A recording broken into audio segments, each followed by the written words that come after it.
নমস্কার দর্শক বন্ধুরা, জীবনবাণী অনুষ্ঠানে আপনাকে স্বাগত জানাই। আমরা জানি আমাদের অনেক দর্শক বন্ধুরা সারাদিন ব্যস্ত থাকলেও এই সময়টার জন্য, ঈশ্বরের বাক্যের সান্নিধ্যে আসার জন্য অপেক্ষা করে থাকেন। ঈশ্বরের বাক্য আমাদের জীবনে প্রতিদিন নতুন নতুন আশীর্বাদ বহন করে আনে। আসুন না, ধন্যবাদ সহকারে ঈশ্বরের বাক্যের মাধ্যমে আজকের দিনের আশীর্বাদ আমরা গ্রহণ করি। সময় হলো হৃদয় খোলা, শ্রবণ করো জীবন বাণী, নম্র চিতে শ্রবণ করো, নম্র চিতে শ্রবণ করো, খ্রিস্ট যিশুর জীবন খানি।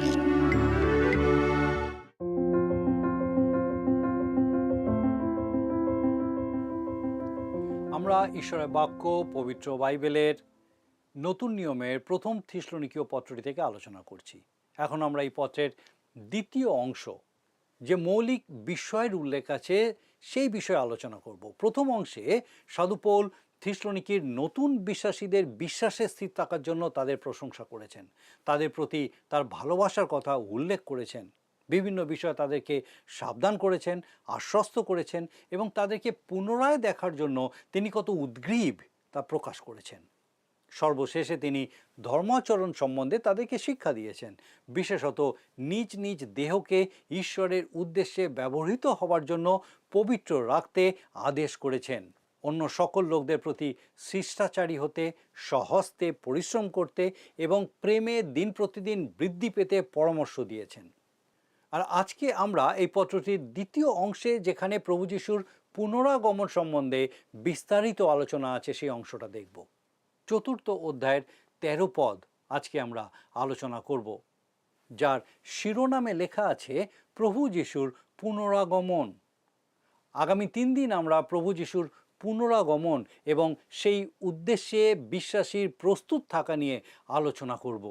এই অংশে বলা হয়েছে প্রভু যিশুর আগমন আসন্ন এবং অনিবার্য। এখানে কখনোই বলা হয়নি যে প্রভু যিশুর আগমন এক্ষুনি হবে, অথবা আপনি মনে করতে পারেন না যে আপনার জীবনকালের মধ্যেই তার আগমন ঘটবে। কিন্তু তিনি যে আসছেন এবং ঈশ্বরের যে এটাই পরবর্তী পরিকল্পনা, সেই বিষয়ে আমাদেরকে নিশ্চিত করেছেন। আমরা তার আগমনের অপেক্ষায় আছি, আর এই অপেক্ষা 5 দিনের জন্য হতে পারে, 5 সপ্তাহের জন্য হতে পারে, 5 মাসের জন্য হতে পারে, 5 বছরের জন্যও হতে পারে, এমনকি 500 বা 5000 বছরের জন্যও হতে পারে। তবে তিনি যে আসছেন এটা নিশ্চিত। তিতের প্রতিপত্রে সাধু পৌল লিখছেন, পরমধন্য আশা সিদ্ধির জন্য এবং মহান ঈশ্বর ও আমাদের ত্রাণকর্তা যীশু খ্রিস্টের প্রতাপের প্রকাশ প্রাপ্তির জন্য অপেক্ষা করি। অর্থাৎ তিনি নিশ্চিত ছিলেন যে প্রভু যীশু আসছেন। প্রথম থিসলনিকীয় 4 অধ্যায় তার 15 পদে তিনি বলছেন, আমরা যাহারা জীবিত আছি, যারা প্রভুর আগমন পর্যন্ত অবশিষ্ট থাকিব।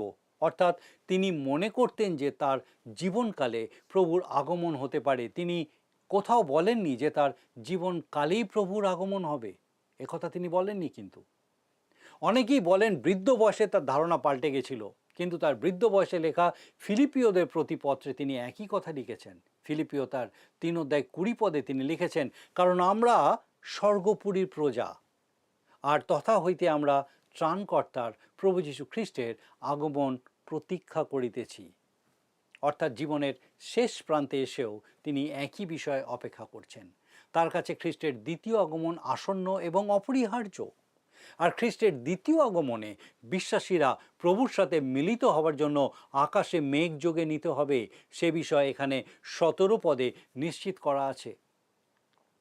কিন্তু যে বিষয়টা আরও বেশি গুরুত্বপূর্ণ, সেটা হলো থিসলনিকীয় মণ্ডলীর বিশ্বাসীদের প্রশ্ন, যে বিশ্বাসীরা তার আগমনের পূর্বে নিদ্রিত হয়েছেন, তাদের কি হবে? সাধু পৌল এই পত্রের শেষ অংশে এই বিষয়ে তাদের আশ্বস্ত করেছেন।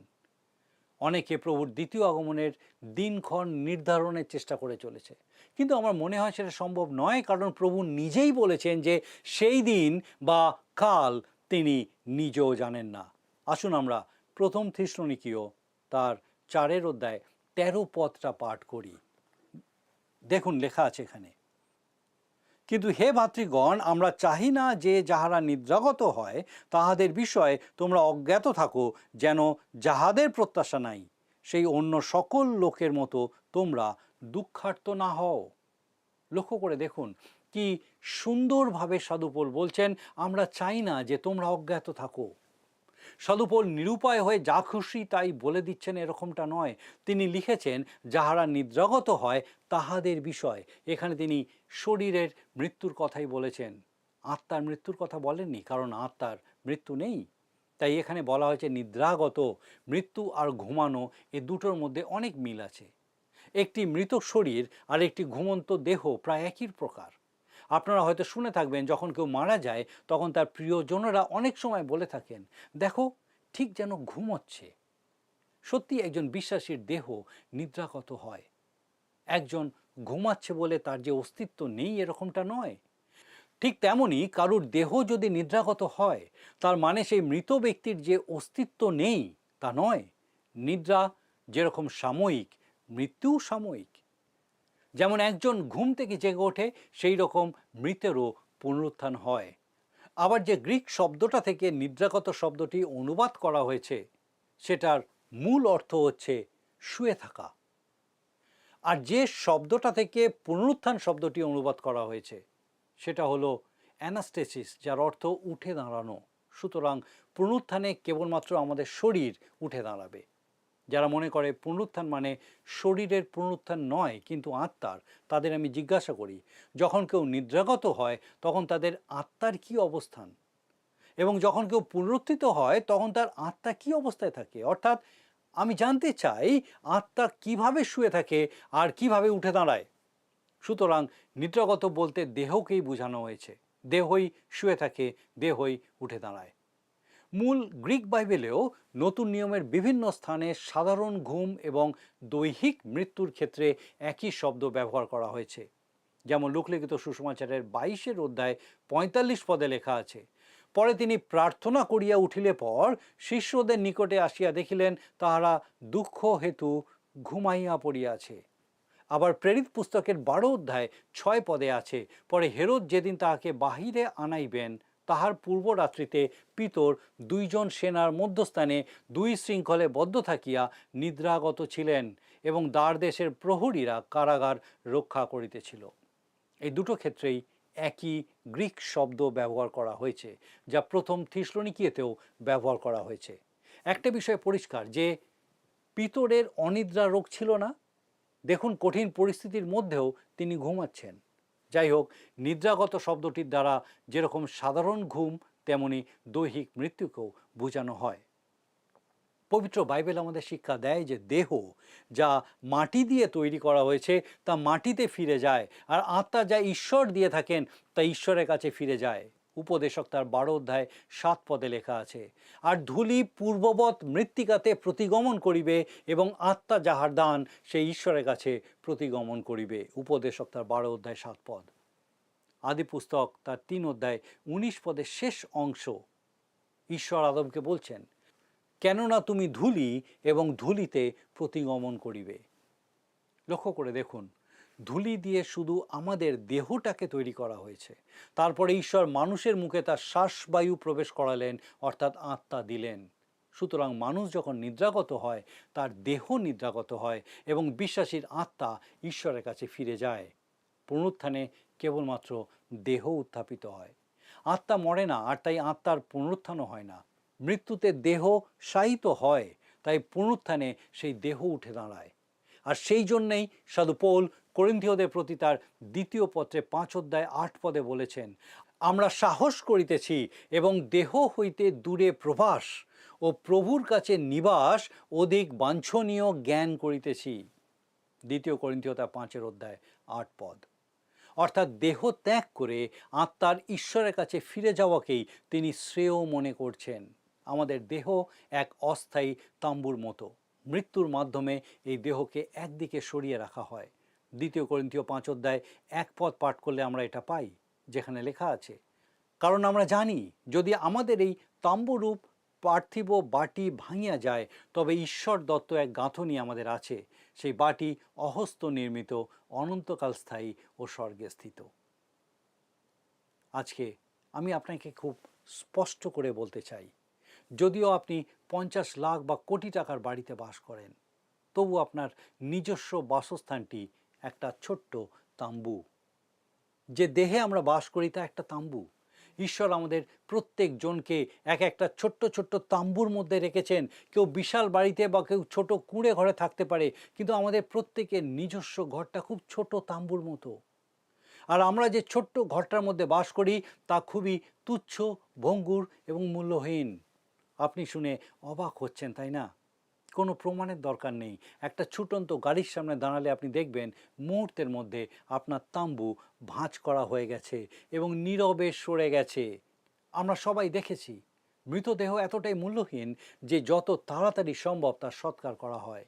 তাই 2 করিন্থীয় 5:2 পদে সাধু পৌল বলছেন, কারণ বাস্তবিক আমরা এই তাম্বুর মধ্যে থাকিয়া আর্তস্বর করিতেছি, ইহার উপর স্বর্গ হইতে প্রাপ্য আবাস পরিহিত হইবার আকাঙ্ক্ষা করিতেছি। যতদিন আমরা এই তাম্বুর মধ্যে বাস করব ততদিন আমাদের আর্তস্বর করতে হবে। আপনার কি কোনো আর্তস্বর করার কোনো অভিজ্ঞতা আছে? একদিন কোনো একটা বাস স্ট্যান্ডে একজন বয়স্ক মানুষ দাঁড়িয়েছিলেন। দেখে মনে হচ্ছিল তিনি হয়তো জাহাজে চাকরি করেন। প্রায় 80 বছরের সে বৃদ্ধকে একজন পুরোহিত বললেন, ভাই তুমি তো আর বেশি দিন এখানে নেই, ঈশ্বরের কাছে গিয়ে তোমাকে অনেক প্রশ্নের উত্তর দিতে হবে, তুমি কি প্রস্তুত? লোকটি সেই পুরোহিতকে বললেন, আপনি কি করে জানলেন যে আমি এখানে আর বেশি দিন নেই? পুরোহিত তাকে বললেন, ঈশ্বর তো আপনাকে সেটাই বলছেন। তিনি আপনার মাথার চুলকে সাদা করেছেন, আপনার পাকে দুর্বল করেছেন, আপনি ঝুঁকে পড়েছেন, হাঁটতে গেলে হাঁপিয়ে পড়ছেন। তিনি আপনাকে বলতে চাইছেন যে আপনি আর বেশি দিন এখানে নেই। আপনার ছোট্ট তাম্বুটাকে এখানে ফেলে রেখে আপনি খুব শীঘ্রই চলে যাবেন। ঠিক সেই রকমই একবার কোনো এক প্রাক্তন রাষ্ট্রপতির খোঁজখবর নিতে তার এক বন্ধু তার কাছে গিয়েছিল। তিনি জিজ্ঞাসা করলেন, তুমি কেমন আছো? প্রাক্তন রাষ্ট্রপতি উত্তর দিলেন, আমি তো ভালোই আছি, কিন্তু আমার ঘরটা খুব পুরনো হয়ে গেছে, এটাকে আর সারানো যাচ্ছে না। আমাদের শরীরও ঠিক একই রকম, পুরনো হয়ে গেলে আর বিশেষ সারানো যায় না। একবার ভেবে দেখুন তো, আপনি যখন তরুণ ছিলেন তখন আপনি যেভাবে ছুটে বেড়াতেন, প্রাচীরে উঠতেন, গাছ থেকে লাফ দিয়ে নামতেন, বাসে ঝুলতে ঝুলতে কলেজে যেতেন, মুহূর্তের মধ্যে একতলা থেকে দোতলায় পৌঁছে যেতেন, আবার মুহূর্তের মধ্যে নিচে নেমে আসতেন, তখন আপনি কোনো কিছুকেই তোয়াক্কা করতেন না। আমি কি ভুল বলছি? কিন্তু যদি এখন আপনার বয়স 60-এর আশেপাশে হয়, আপনি নিশ্চয়ই জানেন যে সিঁড়ি ভাঙার সময় আপনার হাঁটু কীরকম যন্ত্রণা করে। আমাদের সবারই সেই একই অবস্থা। আমার এক বন্ধু আমাকে এই বিষয়ে বলে, আমি বলি এই যন্ত্রণা স্বাস্থ্যসম্মত। সাধু পৌল বলছেন আমরা এই দেহে আর্তস্বর করব, আমাদের এই জীর্ণ দেহ কবরে চলে যাবে, সেখানে নিদ্রাগত থাকবে, আর আত্মা প্রভুর সাথে থাকবার জন্য তার কাছে চলে যাবে। 2 করিন্থীয় 5:6-7 পদে সাধু পৌল বলছেন, অতএব আমরা সর্বদা সাহস করিতেছি, আর জানি যতদিন এই দেহে নিবাস করিতেছি ততদিন প্রভু হইতে দূরে প্রবাস করিতেছি, কেননা আমরা বিশ্বাস দ্বারা চলি, বাহ্য দৃশ্য দ্বারা নয়। আমরা এখন আমাদের এই দেহরূপ ঘরে বাস করছি। লোকে আমাদেরকে ঠিকভাবে দেখতে পায় না, আমরা আমাদের শরীরের মধ্যে লুকায়িত। যারা আমাদেরকে দেখে তারা আমাদের শরীরের অল্প একটু অংশ দেখে, হয়তো আমাদের মাথা এবং জামার মধ্যে থেকে বার হয়ে থাকা 2 হাত, এইটুকু দেখতে পায়। আর যে শরীরের মধ্যে বাস করছি সেটা যে সম্পূর্ণ সুস্থ সবল নিখুঁত এরকম নয়। কিন্তু আমরা যতদিন এই পৃথিবীতে থাকব ততদিন এই শরীরের মধ্যেই আমাদেরকে থাকতে হবে।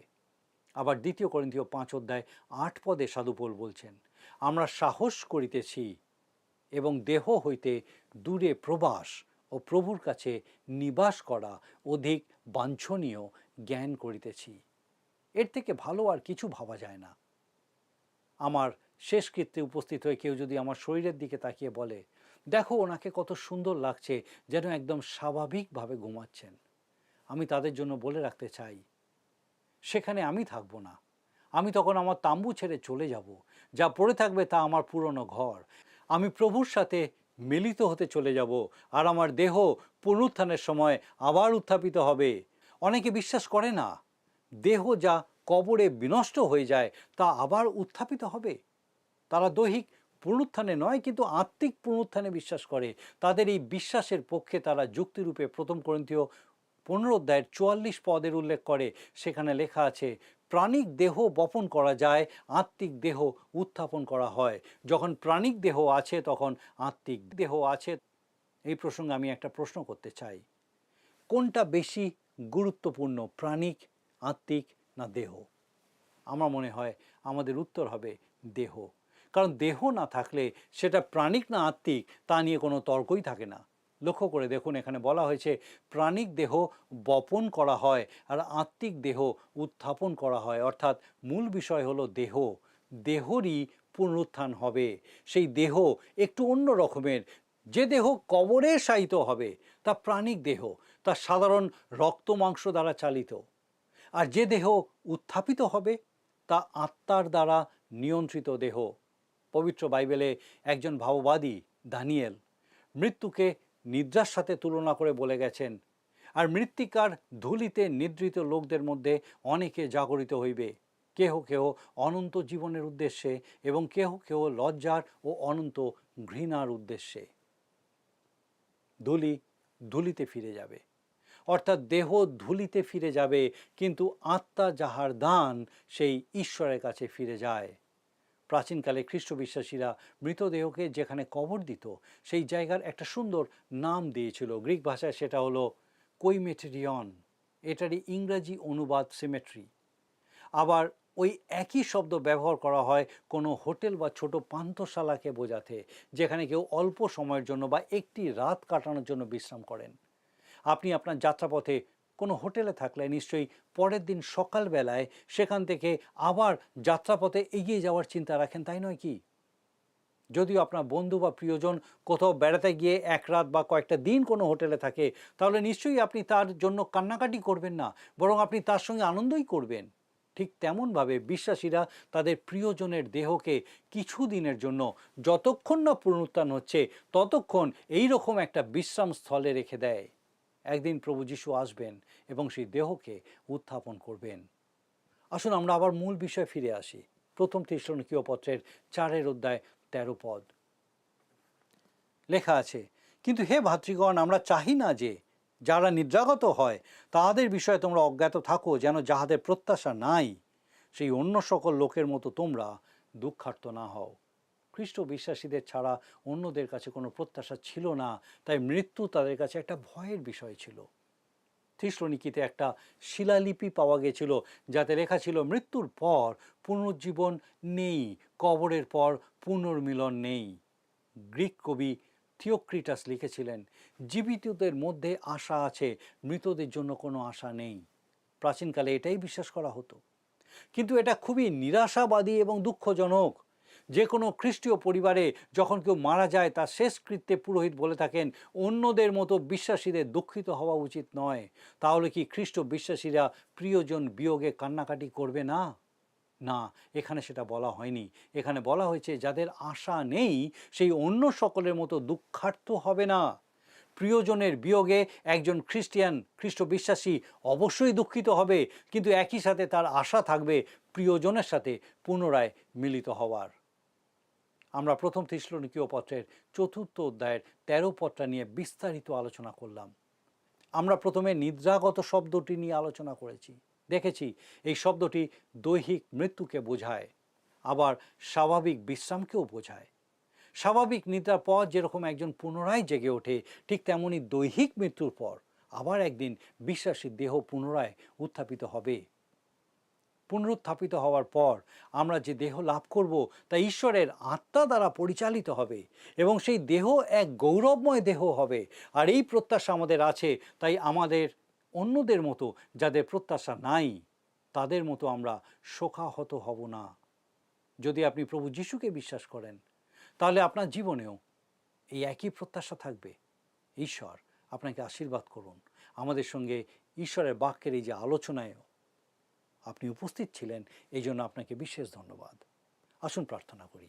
স্বর্গীয় পিতা, ধন্যবাদ দিই সেই অনন্ত সত্য জীবন্ত প্রত্যাশা আমাদের জীবনে তুমি আরেকবার নতুনভাবে উপলব্ধি করার সুযোগ দিলে। ধন্যবাদ দিই আমাদের প্রত্যেক দর্শক বন্ধুকে এই নতুন প্রত্যাশায়, এই অনন্ত প্রত্যাশায় পিতাকে আরেকবার নতুনভাবে উপলব্ধি করার সুযোগ দিলে। সে প্রত্যেক আত্মা প্রাণকে প্রভু তোমার পবিত্র পরাক্রমে তোমাতে সুস্থির রাখো। যেন প্রত্যেকে সেই আশায়, সে গৌরবময় দেহের প্রত্যাশায় জীবনযাপন করে। ও প্রভু, তুমি কৃপা করো। আমাদের প্রত্যেক দর্শক বন্ধু, তাদের পরিবার পরিজন প্রত্যেককে তোমার পবিত্র আত্মার সুরক্ষায় সুরক্ষিত রাখো, সুস্থ রাখো। সমস্ত রকম অকল্যাণ অমঙ্গল থেকে, মন্দতা থেকে দূরে রাখো। তোমার শান্তি, আনন্দ, তোমার সাহচর্যে পূর্ণ রাখো, কৃপা করো। তোমার যিশু নামে ভিক্ষা দয়া করে শ্রবণ ও গ্রহণ করো। আমেন।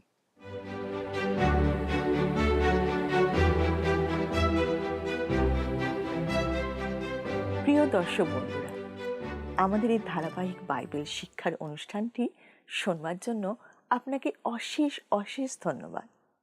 আপনি নিশ্চয়ই দিন প্রতিদিন ঈশ্বরের বাক্যে সমৃদ্ধ হচ্ছেন এবং আমি বিশ্বাস করি তা আপনার জীবনে কাজ করছে। আপনি একটু একটু করে ঈশ্বরের ইচ্ছা অনুসারে পরিবর্তিত হচ্ছেন। আমরা যা শুনছি তা মনে রাখার জন্য আমাদের প্রত্যেক দিন ঈশ্বরের বাক্য পাঠ করতে হবে। আশা করি আপনি তা নিশ্চয়ই করবেন। এখন আমরা আজকের দিনের প্রশ্নটা মন দিয়ে শুনে নিই। প্রিয় বন্ধু, আসুন আমরা আজকের প্রশ্ন উত্তরে আসি। গত সপ্তাহের প্রশ্নের উত্তর অপশন ডি, ঈশ্বরের কাছে। আজকের প্রশ্ন, মৃত্যুর পর বিশ্বাসীর আত্মার কি ঘটে? অপশন এ, মৃত্যু হয়। বি, কবরে শায়িত থাকে। সি, বাতাসে ঘুরে বেড়ায়। ডি, ঈশ্বরের কাছে ফিরে যায়। প্রিয় বন্ধু, এই প্রশ্নের উত্তর আগামীকাল সন্ধ্যা 6টার মধ্যে option A, B, C, D সহকারে আপনার নাম ও সম্পূর্ণ ঠিকানা সহ 9433497235 এই নম্বরে SMS বা লিখে পাঠাবেন।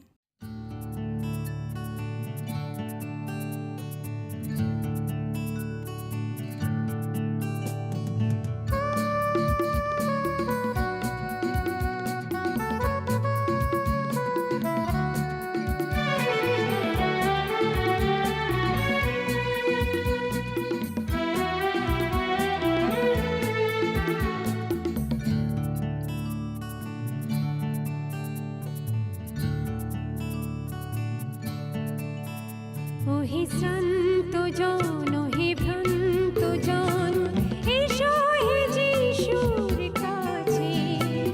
অসীম জীবন সুখের লগন, অসীম জীবন সুখের লগন আছে হেথায় আছে। ওহে শ্রান্ত জন, ওহে ভ্রান্ত জন।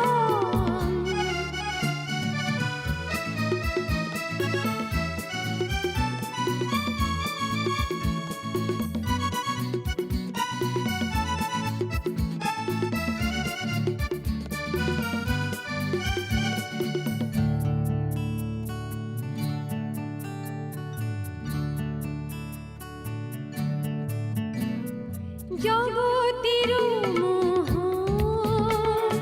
মিথ্যা সে মায়া, পাবে না কোথাও শান্তির ছায়া। জগতের মোহ মিথ্যা সে মায়া, পাবে না কোথাও শান্তির ছায়া।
অসীম জীবন সুখে লগন, অসীম জীবন সুখে লগন আছে হেথায় আছে। ওহে শ্রান্ত জন, ওহে ভ্রান্ত জন। যদি আপনার এই অনুষ্ঠান ভালো লেগে থাকে তাহলে এই নম্বরে একটি মিসড কল করুন, তাহলে আপনি পরের বারের বিজয়ী হতে পারেন।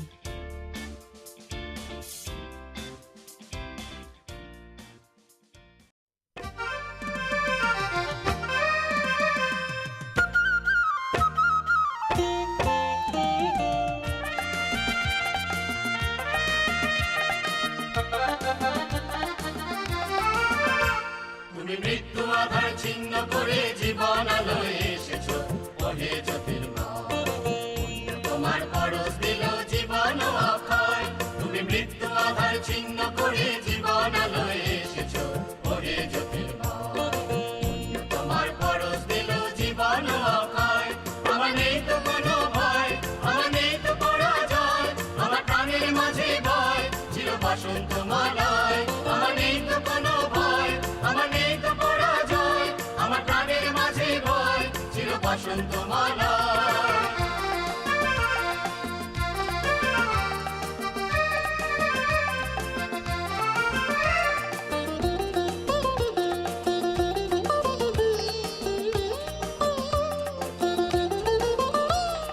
হারিয়ে বাবার লগ্ন এলো যেদিন আর মনে, তুমি বাধ্য ঘরে ডাক পাঠালে মধুর গুঞ্জনে।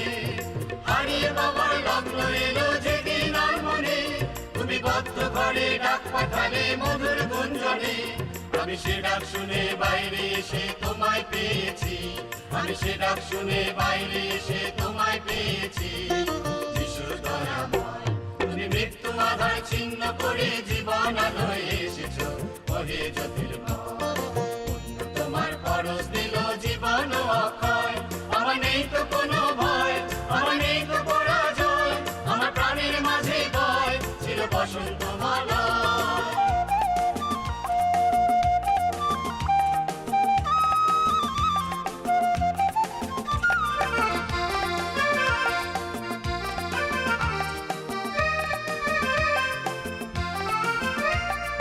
তোমার পথে চলতে আমায় বাড়িয়ে দিলে হাত, এই পথে মোর রাত কেটেছে, এই পথে প্রভাত। তোমার পথে চলতে আমায় বাড়িয়ে দিলে হাত, এই পথে মোর রাত কেটেছে, এই পথে প্রভাত। এখন রাত্রি দিনে সর্বক্ষণে তোমায় ডুবেছি, এখন রাত্রি দিনে সর্বক্ষণে তোমায় ডুবেছি। তুমি সর্বময়, তুমি মৃত্যু আধার ছিন্ন করে জীবন আলোয় এসেছো, ওহে জ্যোতির্ময়। পুণ্য তোমার পরশ দিল জীবন অক্ষয়। আমার নেই তো কোনো ভয়, আমার নেই তো পরাজয়, আমার প্রাণের মাঝে বয় চির বসন্ত মালায়। আমার নেই তো কোনো ভয়, আমার নেই তো পরাজয়, আমার প্রাণের মাঝে বয় চির বসন্ত মালায়। আমার নেই তো কোনো ভয়, আমার নেই তো পরাজয়, আমার প্রাণের মাঝে বয় চির বসন্ত মালায়। আমার নেই তো কোনো ভয়,